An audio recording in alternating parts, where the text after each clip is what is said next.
City of Stevens Point Board of Park Commissioners meeting, recorded June 4th, 2025. Let's call the June 4th, 2025 Board of Park Commissioners meeting to order. Roll, please. Alder Broderick. Here.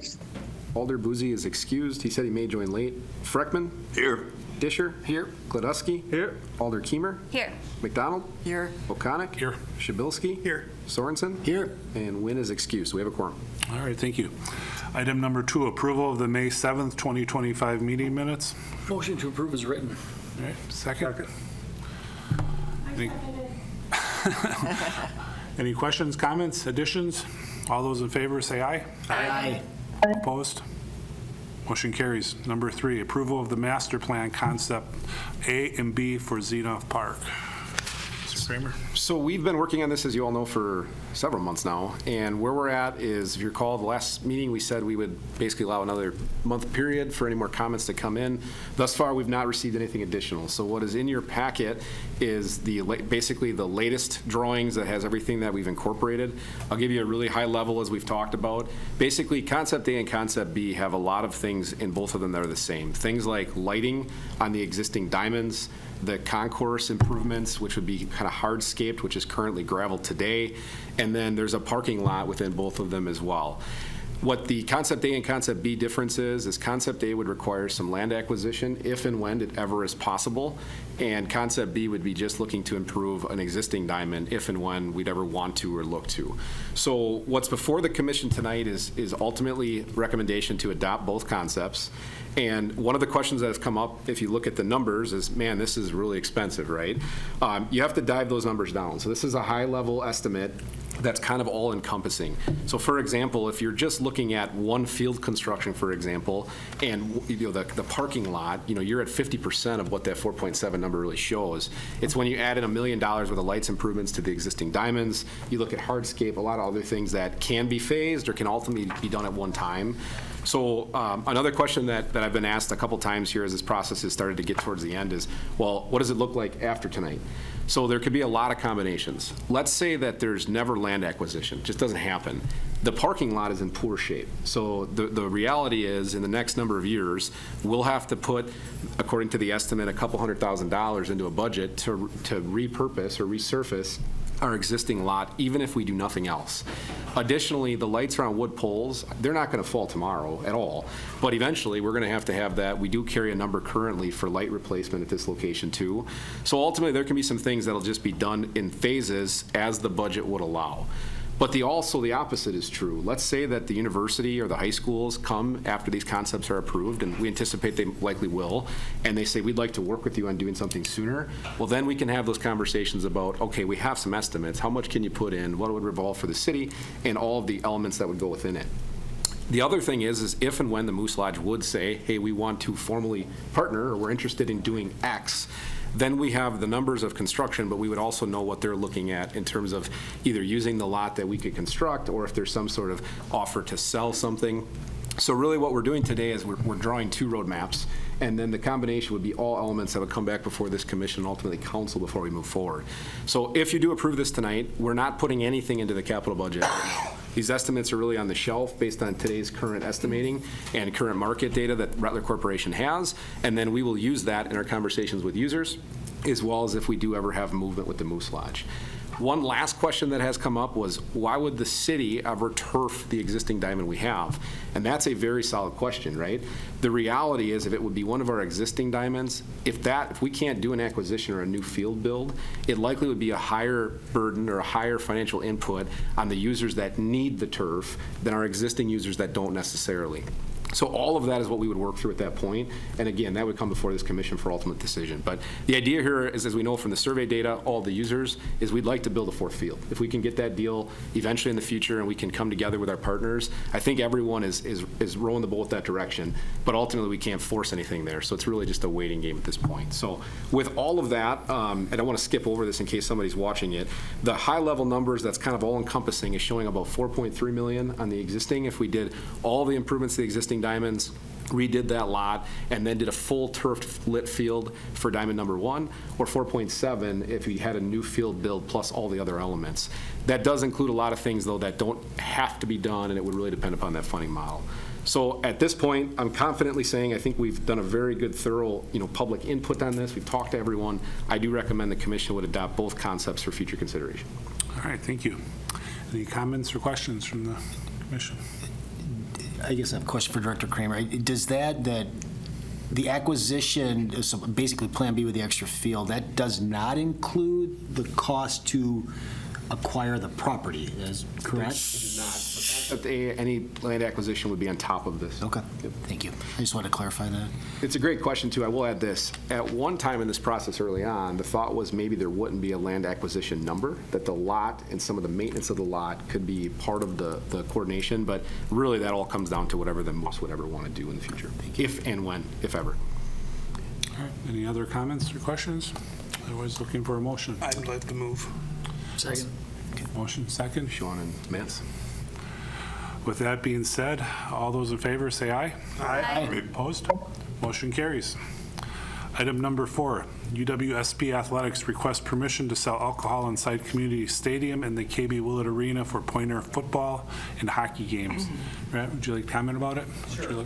Yes, please. Brad, are you okay if I lead in with a few things? Please do. Okay. So per commission, if you read the packet, you'll see a memo from me. As you recall, this is not unique in the capacity that every alcohol requirement or kind of approval has come before this commission due to the ordinance within Goerke Park.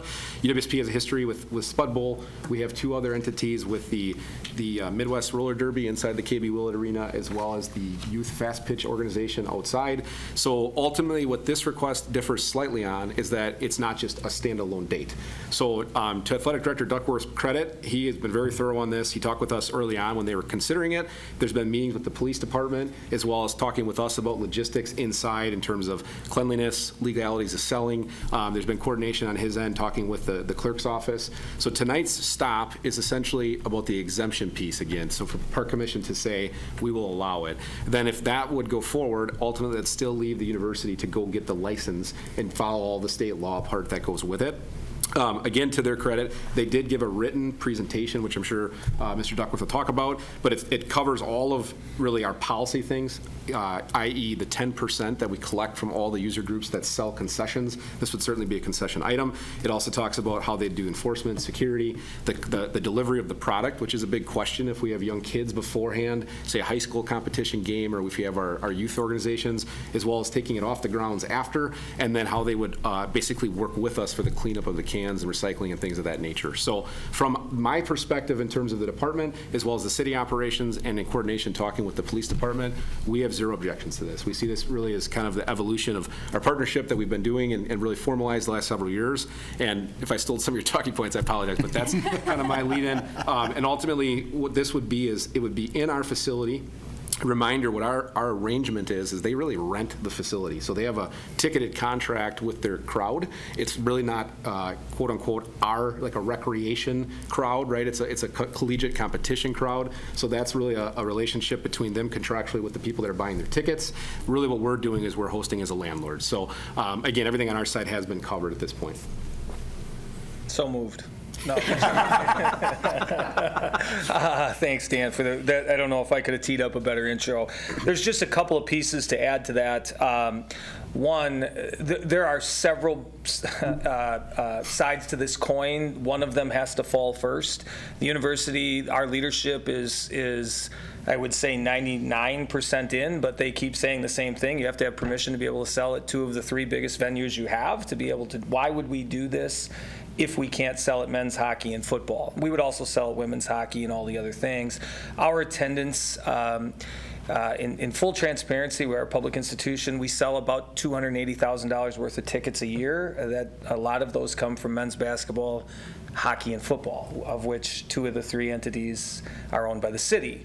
So this is a pretty big undertaking for us in the university, and one of the balls has to drop first in order for us to keep moving on. So I'm not here to say tonight that if this were to be permissive for a year, that we are absolutely 100% going to move forward. I can't move forward if it's a no, right? So that puts a lot of things stopped.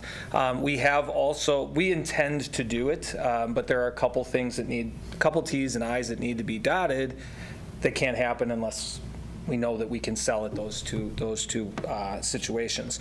As you can imagine, as an educational entity, there's lots of questions we receive too. One of the things that we are proud to report as a system, Madison started to sell beer at hockey and football, and they have actually seen a reduction in alcohol-related incidents after they started selling alcohol. The concept, the theory, I actually know one of their law enforcement officers quite well. I served on his dissertation committee.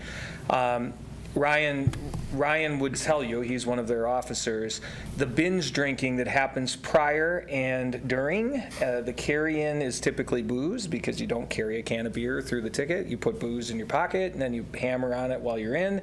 The folks that are 21 are actually consuming beer. That also helps them control folks who have been overserved because there's policies and procedures in place. So Madison being the flagship, currently Parkside, Eau Claire, Oshkosh, Milwaukee, Green Bay, Madison, and hopefully us would sell at all intercollegiate contests, so we also would not be the first. So there's a lot of things in here. I'm glad to answer questions. I can go through pieces of it. I know you have a long agenda. This is important for us in several ways. One, this is the way that college athletics is going now. There's an expectation that this is just an expectation at college events, and the fan experience is important, as you probably know, and technology is here. We need to continue to find ways to draw butts to seats. Revenue matters in today's world in athletics, and while we're happy to put our contests online, that does not generate us any revenue, so we have to continue to figure out ways to sell tickets and bring people in the stadium. We know that, so we're happy to do that. We partner with lots of people, including Tim and his team, on Pink Games and other things throughout the community. Again, attendance there matters. The other thing, quite frankly, is revenue. There's a lot of revenue that's being left at the table, and we know they're consuming. We'd like to sell and make that money and share 10% of that back with the city, and so everything else is in here. There's a slogan we've used. It's all cans. There's no open container a can, I guess, is an open container, but there's no poured container. There's no tap. There's nothing along those lines. To have a can, you must have a band, meaning you must have a wristband, even to consume. So obviously to purchase, you'd have to have a wristband, but one of our control measures is to be able to walk through any of our crowds and ask to see wristbands if they have a beer in their hand. And if they don't have a wristband, then they got to go get one, or they got to get rid of their beer. So 2 beer maximum. Trying to control the alcohol rate, and same thing if you go to American Family Field. If you carry one with you, you can only buy one. You can only always have 2 maximum in your hands. So that's our plan. I can dive deeper if there are questions. What we're asking for, like everything in this world when it comes to working in education, everybody wants to see it. Well, we have to do it to see it. So what we're asking for is 1 year. I'd love to come back here next year, this date, and say that it went awesome. Will it be perfect? I don't know, but it'll be good. And and I'd like to be back here in a year to say, this is what happened. These were the measures. We don't anticipate anything happening. We don't have things happen now. We have a lot of security efforts around that, and to talk next year about what it could look like moving forward. But we need to get it off the ground.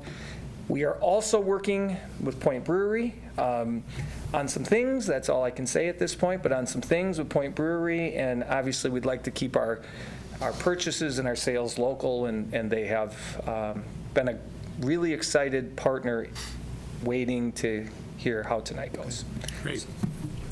Thank you very much. Brad, I got a question for you in terms of the schools you mentioned. A number of those are either Division II or Division I. So they've got scholarships, they have arenas and things like that. You mentioned Eau Claire. They have a comparable arrangement with, I think Carson Park is run by the park. Where's the WIAC going on this in general? And what might we be able to learn from this one-year experiment that might help what the WIAC does moving forward? Well, Oshkosh Division III, Eau Claire's Division III. Most of our private partners are selling to. I'm just talking straight system schools. River Falls, I spoke with their AD this week. They are moving in the same direction we are. I guess that's about all I can say publicly at this point. This is where we're going.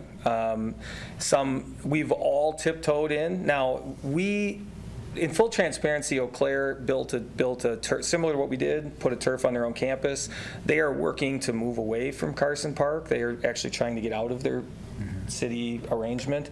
It will likely be at some point that we are the only road show that does it this way, which is fine.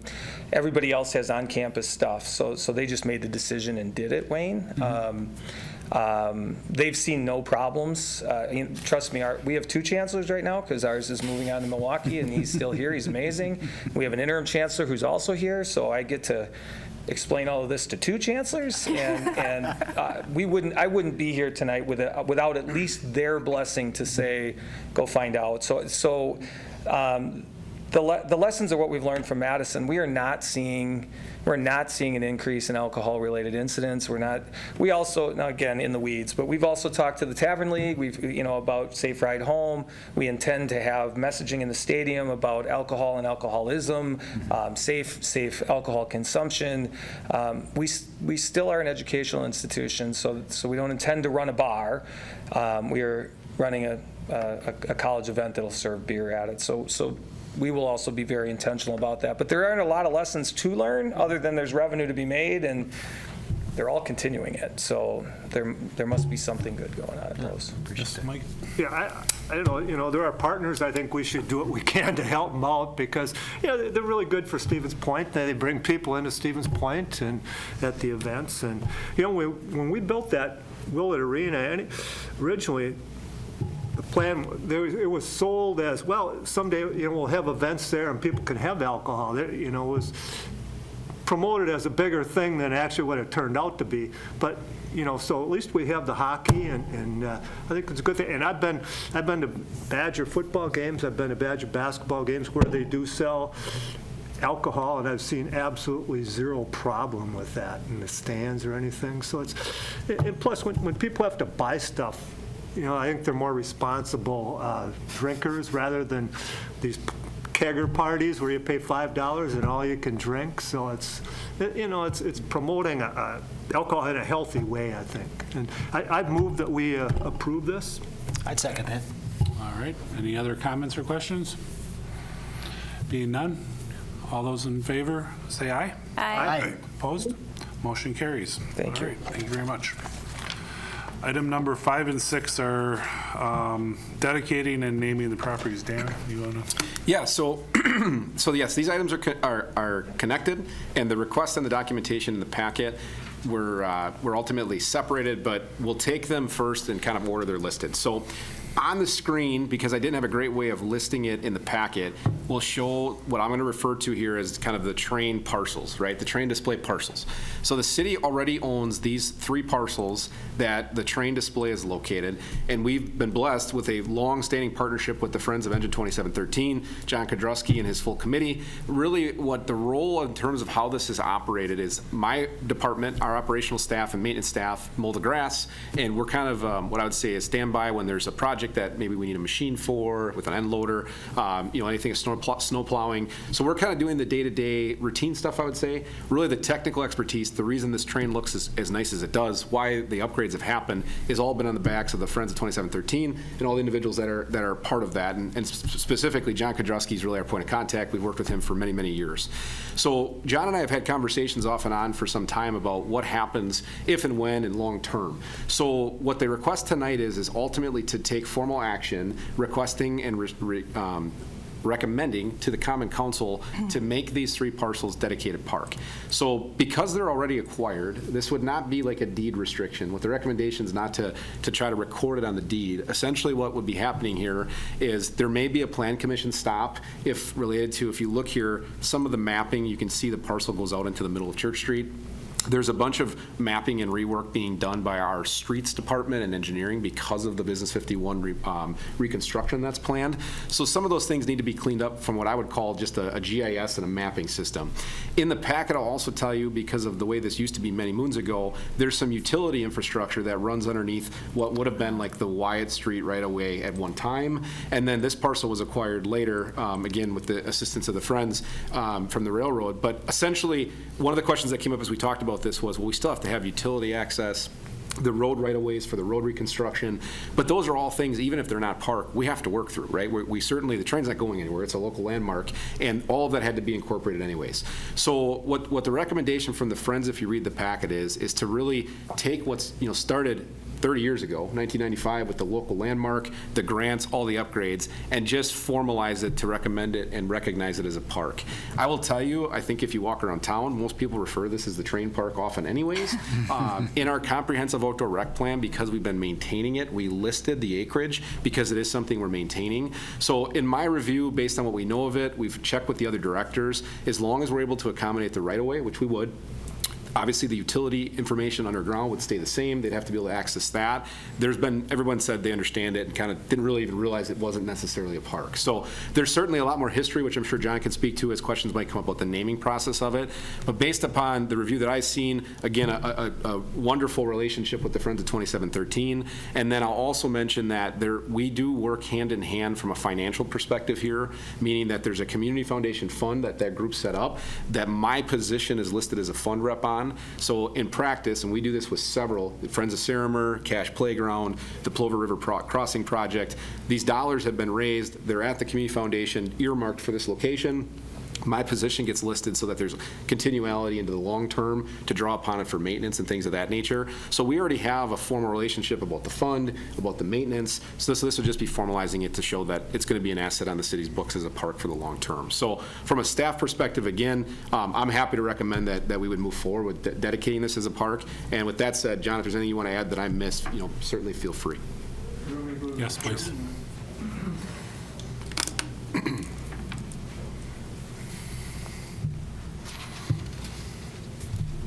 I guess the only thing that I guess I would, what kind of brought this up is when I started in 1995, we started to need things to be done there. And I went to the city, and the city said, well, the streets department said, no, that's parks. Parks department said, no, that's streets. And Tom Schrader said, well, I got it because I got mowers and I have to mow it. So it's always been, I think, this uncertainty of what it really is.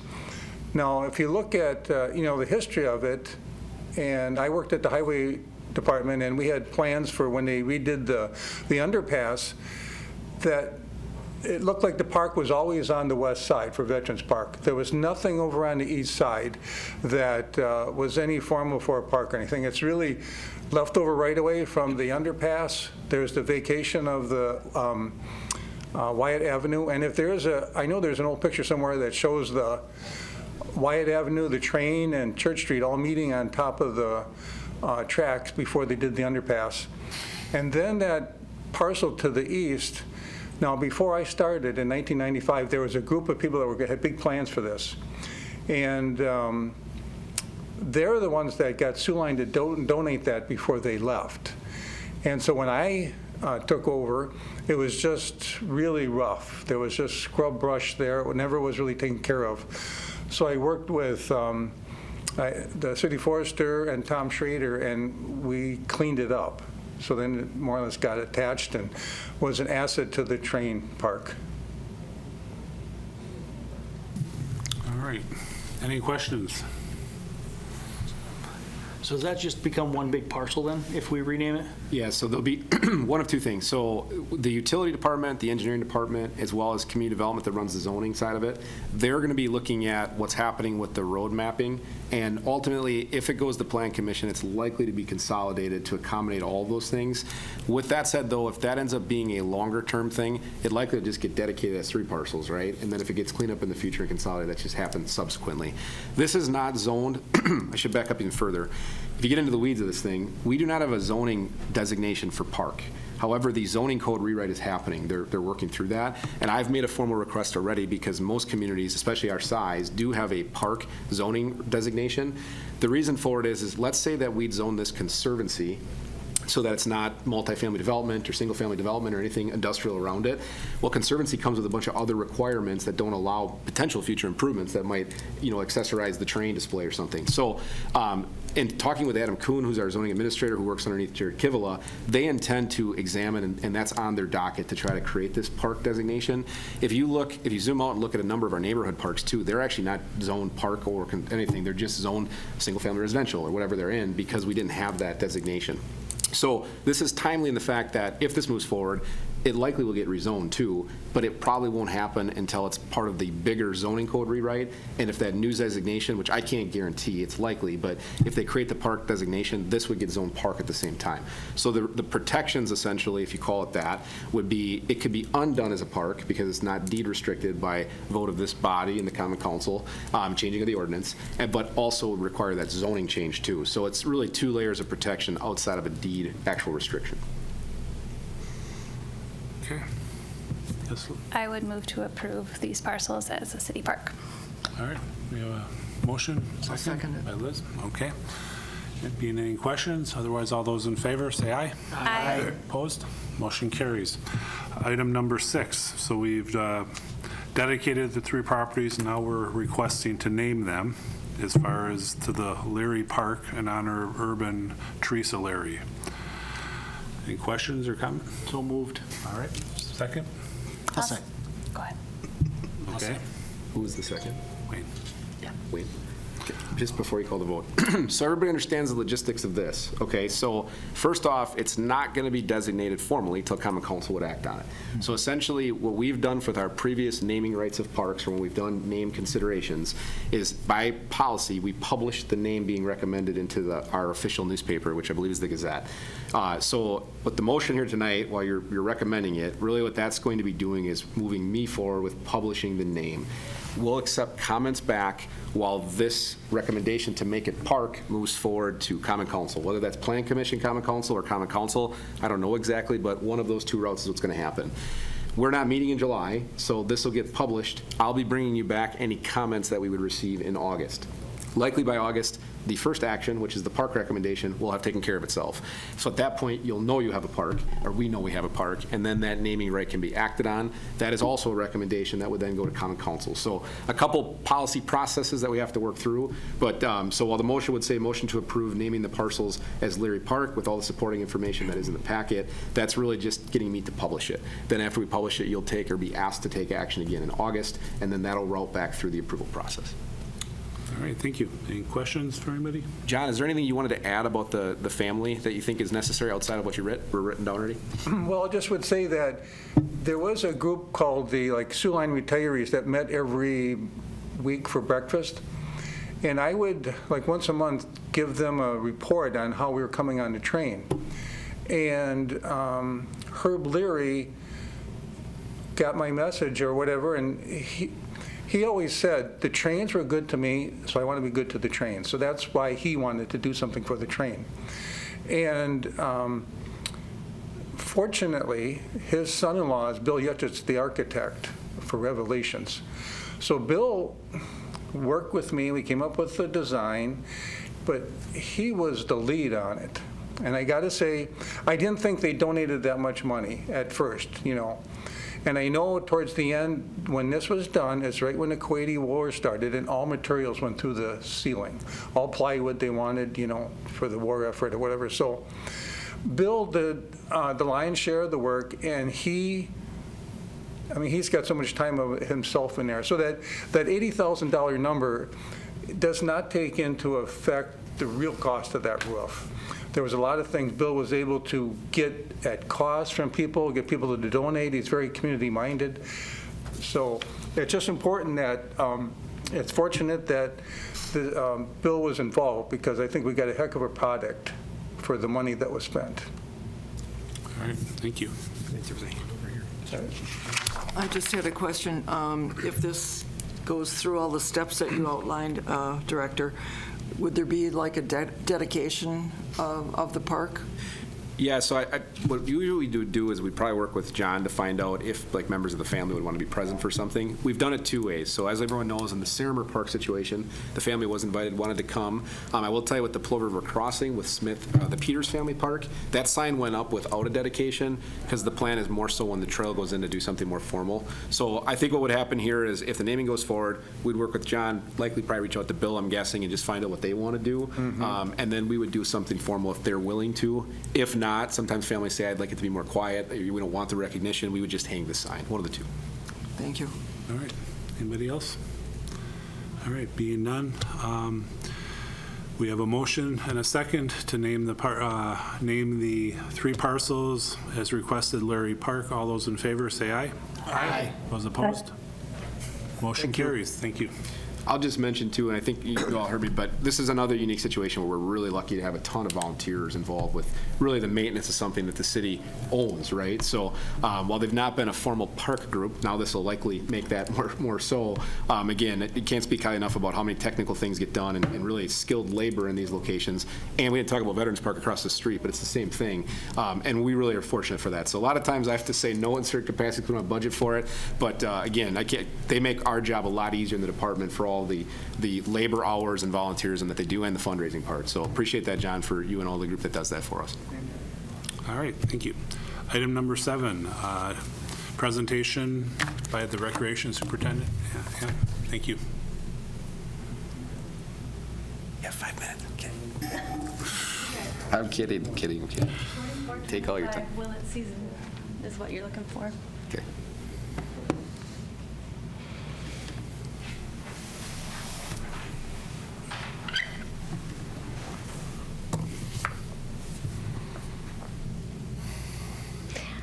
Okay, while that loads, I'm happy to report that we had a successful season at the Willett as well as the stadium.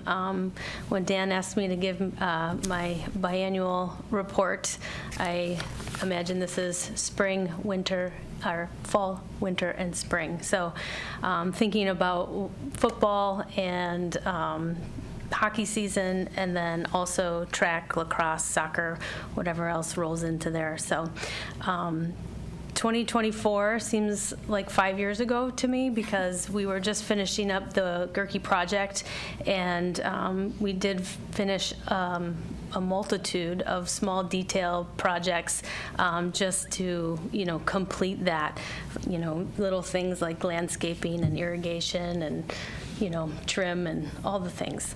So 2025 is here, and I can't believe that that was just last year. It's nuts. Okay, so as you know, we have football in the fall and then track, and this year we introduced girls soccer this spring, and also our youth lacrosse last spring was still playing. That program is changing somewhat, so we'll see what happens come this fall and the spring after that. But we've had 53 staffed events, whether that's staffed by our seasonals or staffed by our full-timers. So the stadium is busier than ever and looking super sharp with all the upgrades. There we go. And then inside the Willett on the ice, we also had 53 games, which is a happy coincidence there. But our top 5 users, UWSP Hockey, Spash Hockey, Crystal Lace Figure Skating Club, and our new addition that's getting regular ice time and a game or two during the season is the Girls High School Co-op, Wisconsin Valley Union, in addition to our own programming, Learn to Skate, and the ice show. So we're super busy. I already have next calendars pretty much full, which is a wonderful thing for us. Definitely some job security in the arena. Our seasonal staff, again, we had 30 employees. Last year, we had maybe a couple more. I think we're just getting more and more efficient. We've had a lot of returners, which is wonderful. Some of them have left us this spring with graduation, so a couple big shoes to fill. We definitely rely on our seasonal staff to make everything after hours and on weekends run smoothly. So we'll be hiring up again this summer for this coming winter. And then just a couple shout outs. Becky, who was new just 1 year ago, is celebrating her first anniversary with the rec division, and I don't know how we did it without her. Just with the amazing amount of turnover we see from all of the programming, she is a rock star and has learned the ropes super well. So very happy to have Becky on board, and so is Ron, because it takes a lot of pressure off of him. But shout out to Ron, because he celebrated his 30th anniversary with the city this winter. So that's kind of cool. So we like to celebrate those things and give credit where credit is due.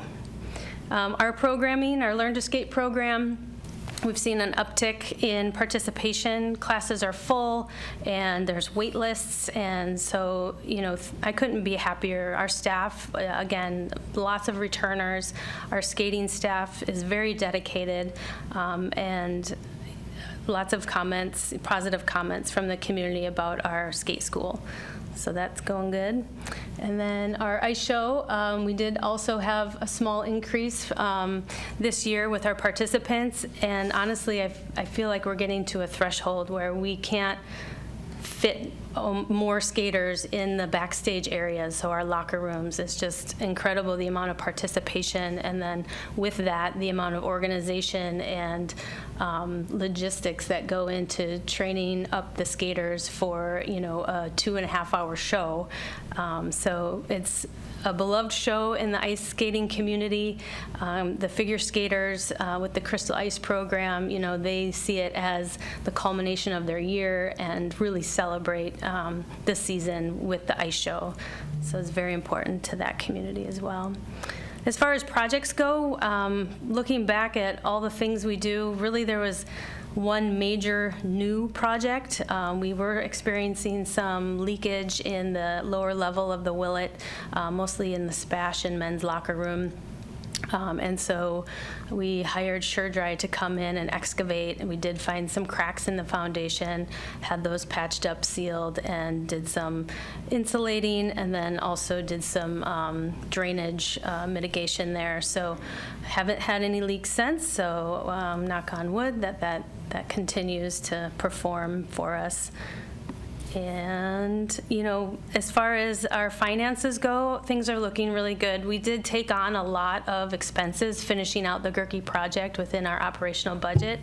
But, you know, we have a small reserve fund that we were able to dip into, and Willett being an enterprise fund, you know, that's what it's there for. So, you know, finishing out that big project and moving ahead, you know, the concession stand still is a moneymaker for us, which is great when we can use those funds to do these projects. And our Learn to Skate and Ice Show are also profitable, so those programs are a success. Things that are expensive and a lot of times outside of our line items, budget line items, is their utilities. Our utility use is gigantic and expensive. And so, you know, we're kind of subject to whatever the rate is. And, you know, we look for ways to improve our efficiencies. We have some ideas, you know, moving forward, but of course you have to spend money to save money. So those things are kind of in the waiting room at this point.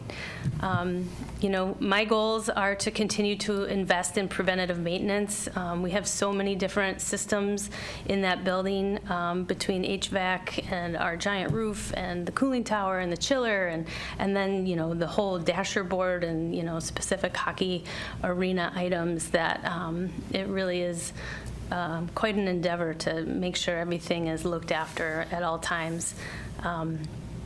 Also, just to prepare for our scheduled replacement of things. You know, we have some large ticket items that are aging out, like our dehumidifier and our floor scrubber. So, you know, those things might appear on the capital budget sooner than later, we'll see.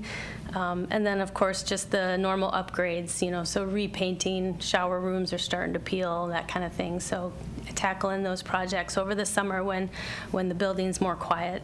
And of course, you know, ways to improve our player and fan experience. So ticking off items on our list of ADA upgrade recommendations, and then of course energy efficiency items. So things are looking good.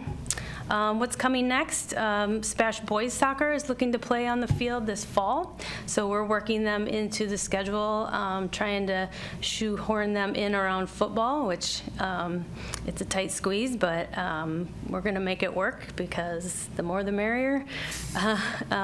We are putting up some spectator netting, so our netting, nobody knows when it was installed. It's really thick rope. It's very dirty. It's hard to see through, and it only goes around the very ends of the ice arena. So this summer we're going to have installed a black nylon netting, which the industry standard says that's the best for visibility, and that's going to actually cover the entire grandstand area, student section. So it'll go from player box to player box around the arena that way, with a small slit over by the Zamboni door to allow for the figure skaters' jumping harness to pass through the net when they need it. Other than that, some signage upgrades and emergency light and exit light upgrades.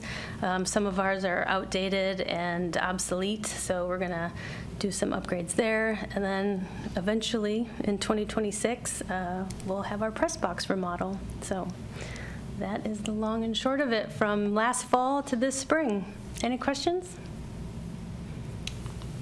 Thanks, Ann. Very good. Kudos to your staff. Yeah. Do you want to mention the pool opening weekend too? Oh, yeah. Good point, Dan. We just passed the state inspection today, so yay.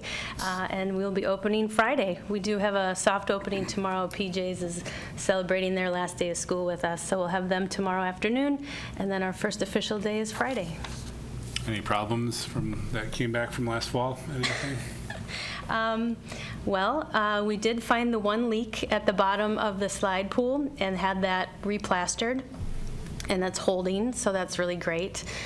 We also got a new pump that had failed and did some plumbing repairs. They did drill a bunch of holes to do some pressure testing to find that leak, so that all had to be repaired.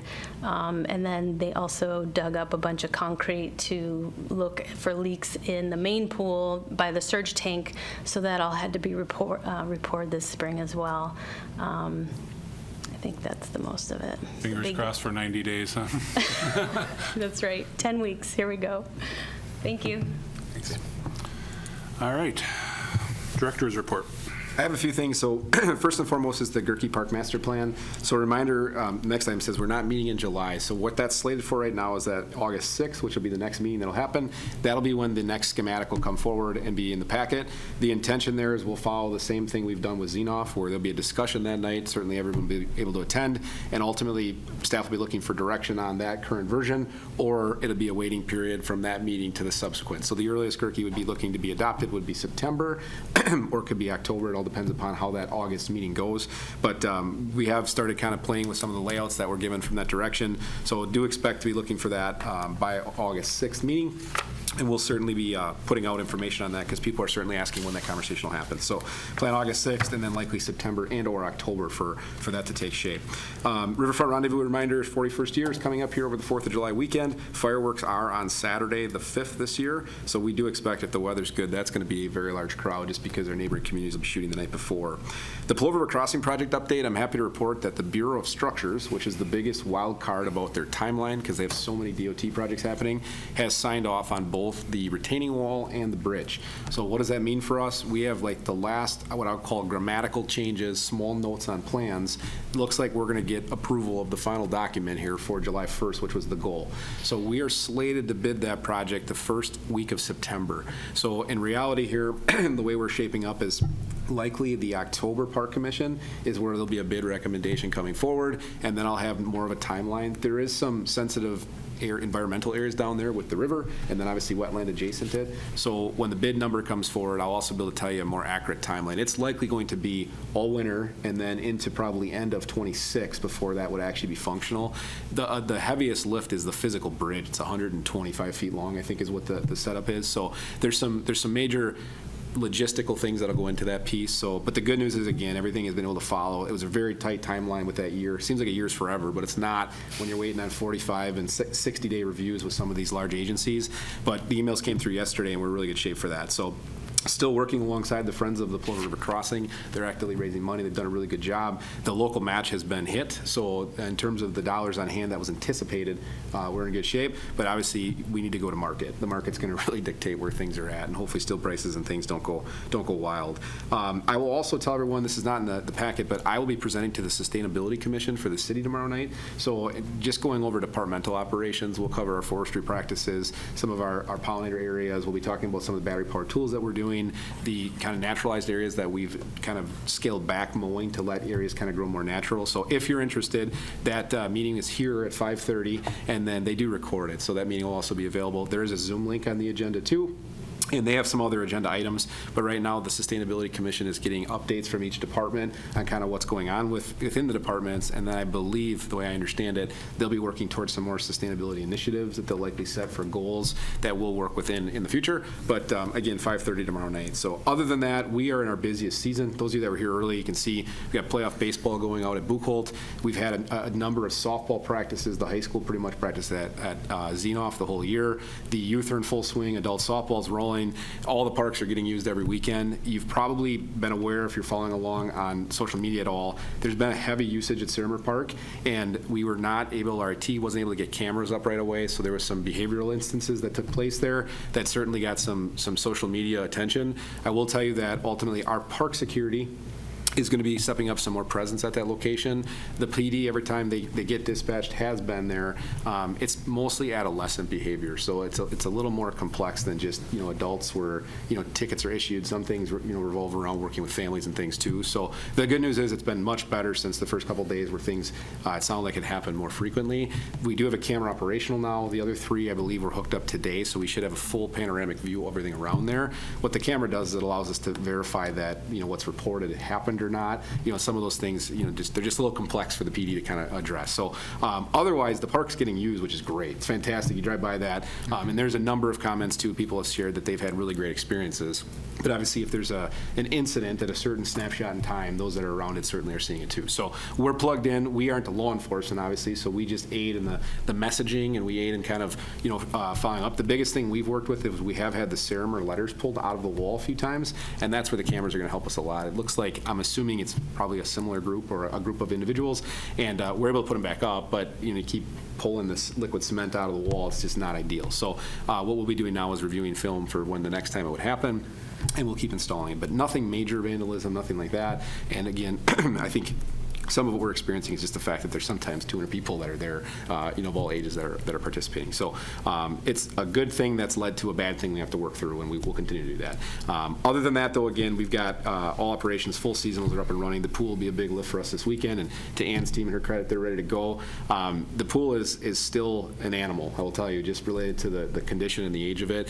I have asked Ann, and she's tracking it. We'll give more of a financial snapshot on that at the end of the season, just in relation to some of the costs, that we had to do with the major repair here for some of the leaks. And then year over year here, as this facility continues to age, most of these things are not $500 fixes anymore. Now we're in the $5,000 to $10,000 to $15,000 fixes. And as Goerke's plan is finished, the city has been talking about all of the things we have to work through, which is road improvements and City Hall and all that. But I have to bring this up. The aquatic center pool is going to be a big element. We're going to have to certainly address what we're going to do, whether it's in its similar size or larger, or if it ends up being something different, because the likelihood of this thing going another 15 years is probably not likely without a substantial investment, which could be done. So sky's not falling. Credit to the Recreation Division of getting that ready to go, and we're going to have a great pool season.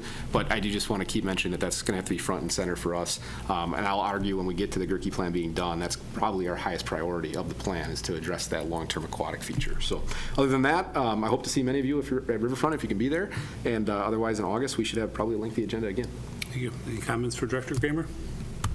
All right, being none, adjournment. Thank you, everybody.